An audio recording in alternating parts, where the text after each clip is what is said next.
out. And he has turned those into appointments. He doesn't embarrass and humiliate them. He says it tastefully, but he tells them this is what's wrong.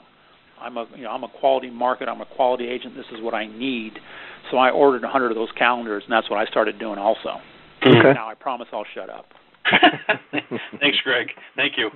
Is there anybody else on there that wants to bring something to the table or ask Gary about? I've got a question. My name's Tim Raymer. I'm from Harrisonville, Missouri. Okay. Couple of quick questions. One, how many sessions a month do you usually have them do? And then two, once you get the response back from them and the leads, the people, the businesses that are interested, what do you do then? Say their X date's not until 6, 9, 12 months out.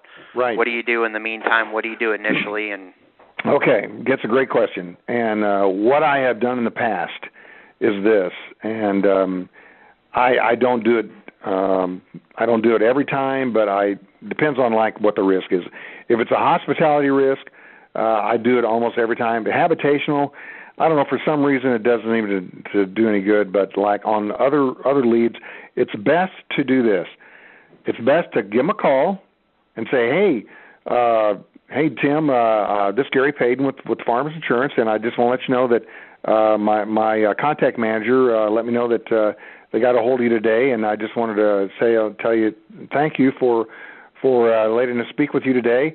And I'm just going to send you a letter out and with a little card, and if it's all right, I'll get to you around you're a couple months before your renewal date. And that's a great thing to do. That way, you got your card in there, and you got your little letter, and then you've spoken with the owner, and then a couple months before that X date comes out, then you give them a call. And as far as I think I'm doing 3 sessions a month. Is that right? That's right. That's kind of the average. Yeah, I think I'm doing 3. Yeah. Mm-hmm. Most agents do 3, and the reason behind that is an average call session you get 4 to 6 leads. Sometimes you see higher, sometimes lower. Depends where you send us. But it's kind of like agent, you do 1 session a week, and that gives you 4 to 6 leads to follow up on, because we want you to follow up on every lead, not just let them sit on your desk. And then that 4th week is kind of a cleanup week. Right. And you're in Harrisonville, Tim, is that right? Yeah. Oh, so you know that little Highland Inn there on 71 Highway? Oh, yeah. Mm-hmm. Yeah, well, anyway, don't bother, I already wrote it. I'll take note of that. Yeah. I thought you'd enjoy that. All right, you guys. Anybody else got something? Make use of the time. It's we enjoy doing this. We do it once a month. It's 12:23. So if really it's intended to share and encourage you and bring something to the table, or ask Gary, ask us. We're here to help you. Yep. So yeah. Okay, one more time. Gary, I have one quick question. This is John Lynn from Garden Grove. What I've tried to do, because I get 4 leads or so, is I go out and try and see the business owners, drop off a card, say, when is your X date? I'm interested in helping you out. Maybe take the home organizer with me, because I use that as a tool as well. Just saying, I can help you promote your business. Does your agent help you promote your business? Would you be willing to change if I can help you promote your business? That way I'm getting leads in the meantime, and just feel that's advantageous. I thought it was interesting that you just send out a letter and then follow up with them later, where I've tried to stay a little bit closer contact with them. Maybe I'm just a newer agent. Actually, smaller. Yeah, I'm going to be honest with you. I would not do that, and I mean, that's just my personal opinion. I mean, you need to do whatever works for you, but honestly, I would not do that. Once I get that X date in my hands, I just try to make some initial contact with them. That's all you really need to do. Send them that letter and a card in there, and just tell them that you're going to, follow up. And the thing is, you may get there 2 months later, and it's a real dump or whatever the case may be. You may not be able to write it with Farmers, but I guarantee you can write it somewhere else. Okay, so that's what I'm telling you.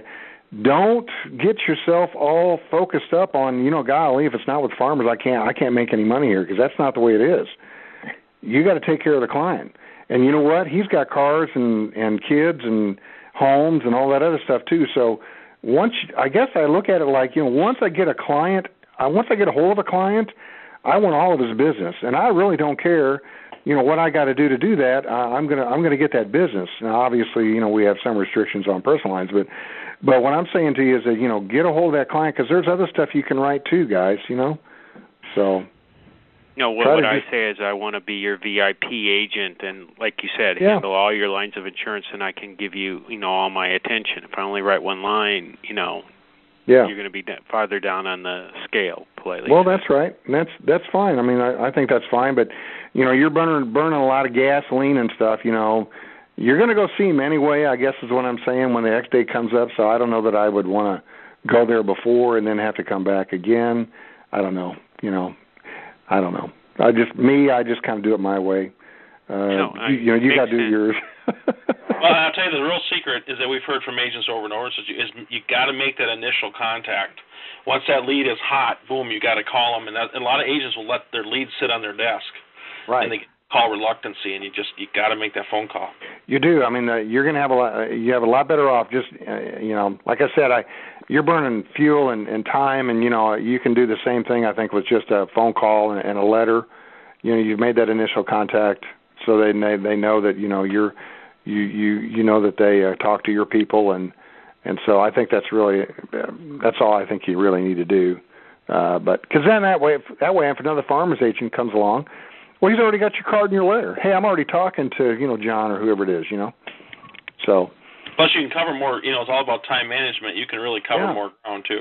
Absolutely. I mean, that's what I mean. You're burning fuel and time doing that. So time is money. Yeah, man. Yeah, and I want to throw something. This is David from Main Street. I just want to throw something out there to you guys that are talking about using the home organizer. Don't forget the opportunity with these employers to do a lunch and learn for their employees and give them a copy of the software as employee appreciation, making the boss look even better. Yeah, that's a good idea. All right. Anybody else? Well, I appreciate you, Gary, doing this, taking your time, and all the agents that come to this call. Again, we do this once a month, so feel free to join us next month. I do want to share one story. I want to thank Gary. Gary's brother is in the collection business in the Kansas City area. Is that true? Is that right, Actually, Gary? he's in Illinois, and he is. I'm glad you brought that up because I forgot to. I was going to mention that he loves your service also.